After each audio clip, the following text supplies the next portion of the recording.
السلام علیکم ورحمۃ اللہ تعالی وبرکاتہ۔ برادران گرامی القدر، کیسے ہیں تمام احباب؟ امید واسق ہے کہ تمام احباب بخیر و عافیت، صحت و سلامتی کے ساتھ ایمان سے بھرپور زندگی گزار رہے ہوں گے۔ برادران گرامی القدر، گزارش خدمت یہ ہے کہ ہمارا یہ المیہ ہے کہ ہم لوگ ماشاءاللہ سارے ہی مفتی ہیں اور سارے ہی ڈاکٹر بھی ہیں۔ وہ ایک شخص نے جب پاکستان کا وزٹ کیا تھا اور ادھر آیا تھا، اور اس نے واپس جا کر جو کمنٹ کیے تھے اور اس سے پوچھا گیا کہ آپ نے پاکستانی لوگوں کو کیسا پایا، اس نے کہا جی کہ بڑے پڑھی لکھی قوم ہے ماشاءاللہ، اور بڑی زیر کردانہ بھی ہے۔ میں کہا کیا اس کی وجہ ہے زیر کردانہ ہونے کی؟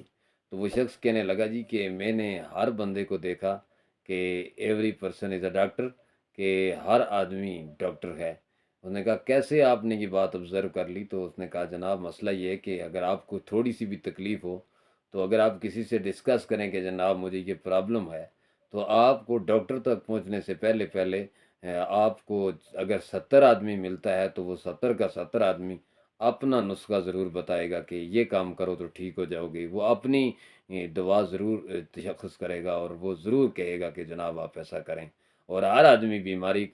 کی جانچ کرنے کا دعویٰ رکھ رہا ہوگا اور کہے گا جناب کہ میرے تو سر سے گزری ہے، مجھے تجربہ ہے اتنا اتنا۔ اور دوسرا اس نے کہا کہ ہر بندہ جو ہے وہ مفتی ہے، کہ کوئی دین کی مبادیات کا بھی علم اگر نہیں ہوگا تو وہ کم از کم شرعی معاملے کے اندر اپنی بات کرنا جو ہے وہ اپنے اوپر فرض عین سمجھے گا۔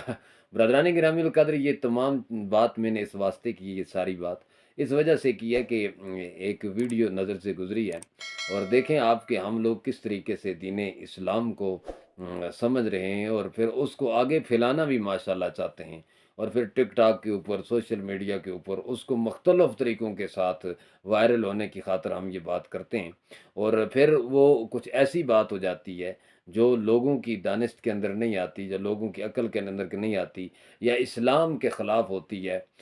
تو پھر جب کوئی عالم دین اس کے اوپر گرفت کرتا ہے یا بات کرتا ہے تو پھر علماء کو متشدد ہونے کا طعنہ دیا جاتا ہے، اور یہ کہا جاتا ہے کہ جی علماء لوگوں کے لیے سختیاں کرتے ہیں، علماء کو چاہیے کہ لوگوں کے لیے آسانیاں پیدا کرے۔ تو یاد رکھیے دین اسلام نے ہمارے لیے کچھ حدود و قیود مقرر کی ہیں، تو ان حدود و قیود میں رہتے ہوئے جو ہے وہ ہمیں اپنے معاملات کو آگے بڑھانا ہے۔ تو یہ ایک ویڈیو ہے، یہ آپ پہلے اس کو ملاحظہ کریں اور دیکھیں کہ یہ دوست کیا کہہ رہے ہیں۔ باجی میں نے آگے ایک غلطی پکڑی ہے میری؟ ہاں جی، وہ کون سی بیٹا؟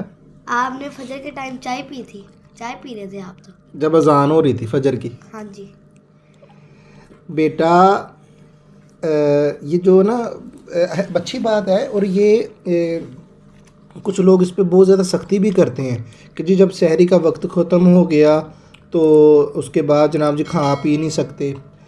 یہ جینون بات ہے، نہیں کھا پی سکتے، مگر ترمذی کی حدیث مبارکہ ہے کہ اگر آپ کے برتن سحری سے پہلے 2-3 منٹ پڑے ہیں، آپ نے برتن میں کچھ ڈالا ہے، کھا رہے ہیں، اور سحری کا ٹائم ختم ہو گیا تو اس برتن کو آپ خالی کر سکتے ہو، بلا سے اذان مکمل بھی ہو جائے، ٹھیک ہے؟ تو چونکہ آپ کو پتہ تھا آدھا کپ تھا چائے کا، تو چائے میں پی رہا تھا تو سحری کا ٹائم ختم ہو گیا، تو وہ پھر جلدی جلدی میں نے چائے پلانٹڈ ویڈیو ہے، پھر اس کو باقاعدہ جو ہے وہ ایک پلان کے تحت جو ہے وہ بنایا گیا ہے، لیکن اس میں تاثر کیا دیا جا رہا ہے؟ تاثر یہ دیا جا رہا ہے کہ بچہ سوال کر رہا ہے کہ صبح کی اذان ہو رہی تھی اور آپ کچھ کھا پی رہے تھے، تو یہ آپ کی غلطی ہے۔ تو آگے سے ایک جو ہے وہ عالم دین کی شکل بنائے ہوئے ایک محترم دوست ہیں، میں ان کو جانتا تو نہیں ہوں، صرف ویڈیو ہی میرے پاس پہنچی ہے، تو یہ جناب اس بچے کو یہ جواب دیتے ہیں کہ جناب اچھی بات ہے، لوگ تشدد کرتے ہیں کہ اذان کے دوران کھانا پینا نہیں چاہیے، لیکن ایسی کوئی بات نہیں ہے، بلکہ ترمذی شریف کی حدیث انہوں نے بتا دی کہ ترمذی شریف کے اندر ہے کہ اگر اذان ہو بھی رہی ہے تو آپ کے برتن کے اندر کوئی چیز رکھی ہوئی ہے تو آپ برتن خالی کرنے کے لیے اس کو کھا سکتے ہیں۔ یہ تو مجھے نہیں معلوم کہ یہ حضرت صاحب نے کون سی حدیث کا حوالہ دیا ہے، ترمذی شریف میں مجھے تو ایسی کوئی بھی حدیث ملی نہیں ہے۔ اگر کسی میرے محترم دوست بھائی کو مل جائے تو وہ ضرور کمنٹ سیکشن کے اندر اس حدیث کو مینشن کرے تاکہ میری معلومات کے اندر بھی اضافہ ہو۔ برادران اسلام، یہ لوگوں کو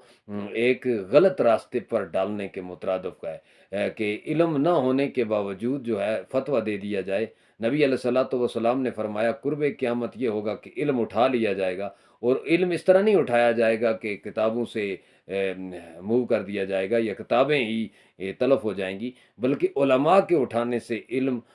اٹھ جائے گا اور لوگ جاہلوں کو اپنا پیشوا بنا لیں گے۔ فافتوا بغیر علم، اور وہ لوگ بغیر علم کے، بغیر تحقیق کے فتویٰ دیں گے، اور فرمایا کہ وہ خود بھی گمراہ ہوں گے اور دوسرے لوگوں کو بھی گمراہ کریں گے۔ برادران اسلام، یاد رکھیے گا کہ اس مضمون کی جو حدیث پاک ہے، یہ حضرت کو سمجھنے میں غلطی لگی اور بچے کے اوپر انہوں نے ایک پلانٹڈ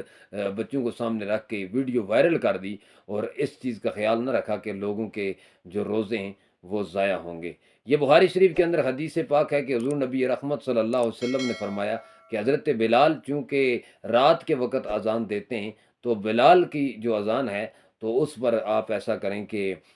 کھانا پینا نہ چھوڑیں، بلکہ حضرت عبداللہ ابن ام مکتوم رضی اللہ تعالیٰ عنہ جو اذان دیتے ہیں، جو صبح صادق کے بعد دیتے ہیں، تو اس وقت آپ لوگ جو ہے وہ کھانا پینا چھوڑ دیں۔ برادران اسلام، اس سے یہ بات واضح ہوئی کہ عہد رسالت مآب صلی اللہ تعالیٰ علیہ وآلہ وصحبہ وبارک وسلم میں دو قسم کی جو ہے وہ اذان ہوتی تھی، دو اذانیں ہوتی تھی۔ ایک لوگوں کو سحری میں بیدار کرنے کے لیے، یا جو ہے وہ طلوع صبح صادق سے پہلے جو ہوتی تھی وہ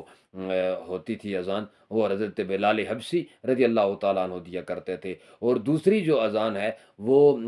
صبح صادق کے بعد ہوتی تھی، جو حضرت عبداللہ ابن ام مکتوم رضی اللہ تعالیٰ عنہ دیا کرتے تھے۔ تو میرے کریم آقا و مولا صلی اللہ علیہ وسلم نے فرمایا کہ جو صبح صادق کے بعد والی اذان ہے تو یہ انتہائی سحری کا اعلان ہے۔ برادران اسلام، اب اس سے یہ بات اس دور کے اندر چونکہ ایک ہی اذان ہوتی ہے، تو سحری کی بیداری کے لیے تو اذان نہیں دی جاتی۔ آج بھی آپ مکہ شریف کے اندر جائیں تو نماز تہجد کے لیے اذان دی جاتی ہے۔ ہمارے برِ صغیر پاک و ہند کے اندر جو ہے وہ نماز تہجد کے لیے اذان نہیں دی جاتی۔ تو فلہٰذا اگر کوئی آدمی کھاتا پیتا رہتا ہے یہاں تک کہ صبح صادق طلوع ہو جاتی ہے، اور صبح صادق کے طلوع ہونے کے ساتھ ہی وہ شخص جو ہے وہ کھانا پینا چھوڑ دیتا ہے، تو اس کا نام روزہ ہے۔ اگر کسی آدمی کو یہ وہم ہوا، یہ گمان ہوا، یہ شک ہوا کہ ابھی ٹائم تو باقی ہے، یا اس طرح کی ویڈیوز دیکھ کر یا اس طرح کے لوگوں کے بیانات سن کر وہ دوران اذان صبح صادق کے بعد بھی کھاتا رہا، اذان کے ختم ہونے تک وہ کوئی کھاتا پیتا رہا، یا ایسے کام کا مرتکب ہوا جو کہ روزے کے منافی تھی، تو اس کو روزے کی قضا کرنی پڑے گی۔ ہاں، اس کا کفارہ نہیں دینا پڑے گا چونکہ اس کو یہ غلطی لگی اور شبہ لگا ہے، لیکن حضرت صاحب نے بالکل ہی ایک غلط جو ہے وہ میسج جو ہے وہ لوگوں کو دیا ہے، اور وہ میسج یہ دیا ہے کہ اگر آپ کے برتن کے اندر کوئی چیز ہو تو آپ اذان ختم ہونے سے پہلے پہلے اس کو کھا سکتے ہیں۔ تو ایسی کوئی بھی صورتحال نہیں ہے، بلکہ صبح صادق کے طلوع ہونے کے ساتھ ہی ہمیں کھانا پینا چھوڑ دینا ہے۔ اس کی وجہ یہ ہے کہ جو انتہائی سحر ہے وہ صبح صادق کے وقت ہوتی ہے، اور اس کے بعد جو اذان ہوتی ہے وہ نماز کے لیے دی جاتی ہے۔ اذان کی سحری کے ساتھ کوئی تعلق نہیں ہے، یا اذان کوئی ایسی چیز نہیں ہے کہ جو کھینچ کر سحر کا وقت جو ہے وہ لمبا کر دیتی ہے۔ اور احادیث کو کچھ لوگ سمجھنے کے باوجود یا سمجھتے نہیں ہیں، اور اسی طرح جو ان کے ذہن کے اندر آتا ہے اس کو وہ آگے پھیلا دیتے ہیں۔ تو اس ایسی صورتحال میں یہ مجبوری بن جاتی ہے ہماری کہ ہم کیمرے کی آنکھ کے سامنے آتے ہیں اور پھر لوگوں کو جو حقیقی راستہ ہوتا ہے وہ دکھلانے کی کوشش کرتے ہیں۔ امید واسق ہے، اور مجھے قوی امید ہے آپ